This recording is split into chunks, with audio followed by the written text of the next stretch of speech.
નમસ્કાર, મારું નામ છે વાણંદ. મારા પાર્ટનરનું નામ છે પર્યાપ્યાન છે. અમે બંને રાતે પ્રાથમિક શાળામાં ધોરણ 8માં અભ્યાસ કરીએ છીએ. અમારા પ્રોજેક્ટનો વિભાગ છે 5A આપત્તિ અને વ્યવસ્થાપન. આ પ્રોજેક્ટનો વિચાર અને ટીઆરપી ગેમ ઝોનના અગ્નિકાંડ ઉપરથી આવ્યો. આજનો જમાનો તો રોબોટિક ટેકનોલોજીનો છે. તો શું આપણે રોબોટ દ્વારા ઓટોમેટિક આગ પર નિયંત્રણ ન મેળવી શકીએ? તો અમારા પ્રોજેક્ટમાં રોબોટ દ્વારા ઓટોમેટિક આગ પર નિયંત્રણ કેવી રીતે મેળવવું તેના અમે 2 મોડેલ રજૂ કર્યા છે. Automatic fire safety system with robotic technology. Automatic fire safety બનાવવા માટે અમે અહીં ફ્લેમ સેન્સરનો ઉપયોગ કરેલો છે. અહીં 293 મોટર ડ્રાઈવ, અહીં પાવર સપ્લાય, અહીં સ્વિચ, અહીં સબમર્સિબલ પાઇપ ને મોટર જેવી વસ્તુઓનો ઉપયોગ કરેલો છે. Automatic fire safety system with robotic technology એ ઘરમાં, શાળામાં, હોસ્પિટલમાં, બસમાં, એરોપ્લેનમાં કે કોઈ પણ સાર્વજનિક સ્થળે લાગેલી આગને નિયંત્રણમાં લાવવા એ ખૂબ જ અસરકારક સંરચના છે. ફાયર સેન્સર એ 760 થી 1100 નેનોમીટરની પ્રકાશની તરંગ લંબાઈના સિદ્ધાંત પર કાર્ય કરે છે.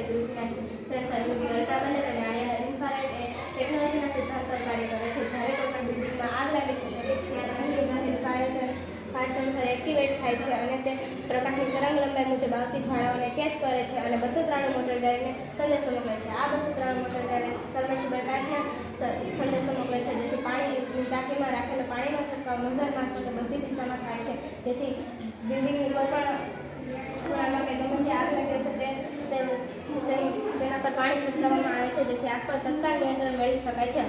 હવે રોબોટિક ટેકનોલોજી વિશે મારો પાર્ટનર સમજાવશે. અમે એક રોબોટ બનાવ્યો છે, જેમાં અમે 3 ફ્લેમ સેન્સર લગાડેલા છે, અંદર આરડીનો યુનો સર્કિટ લગાડેલી છે, પછી આ મોટર ડ્રાઈવ લગાડેલી છે, પછી આ ગેર મોટર લગાડેલી છે, પછી આ સબમર્સિબલ પંપ લગાડેલી છે અને આ સર્વો મોટર લગાડેલી છે.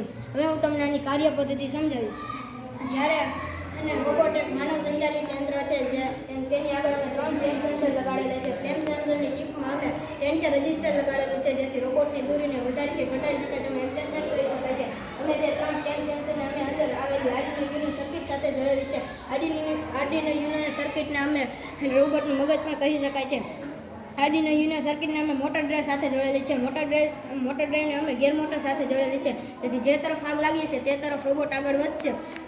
પછી મોટર ડ્રાઈવને અમે સબમર્સિબલ પંપ સાથે જોડેલી છે, જેથી તરત જ તે ચાલુ થઈ જશે અને પછી તે સર્વો મોટરને સંદેશો મોકલશે.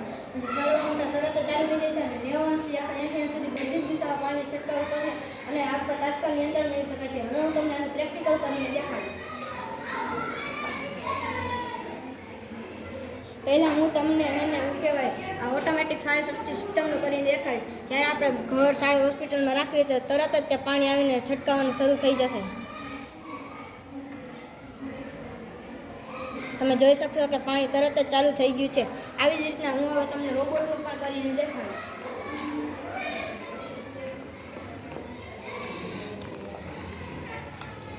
જે તમે માનો કે રાઈટ તરફ આગ લાગી છે ત્યારે તે તરત જ તે રાઈટ તરફ ચાલવા માંડશે.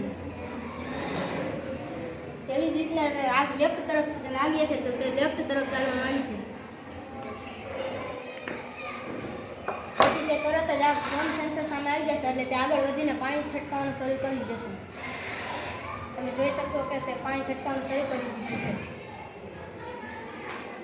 તો આના ગેરફાયદા અને ફાયદા મારી પાર્ટનરને સમજાવીશ. Automatic fire safety system with robotic ટેકનોલોજીના ઘણા બધા ફાયદાઓ છે, જેમ કે જાનમાલ અને મિલકતની હાનિને રોકી શકાય છે, માનવ પરિબળની કોઈ જરૂર રહેતી નથી અને અચાનક જ આવતી આપત્તિ સામે રક્ષણ મેળવી શકાય છે. આનો એક ગેરફાયદો છે, તેની સર્કિટને કાર્યરત રાખવા માટે અમુક સમય તેને બુકિંગ કરવી જરૂરી છે.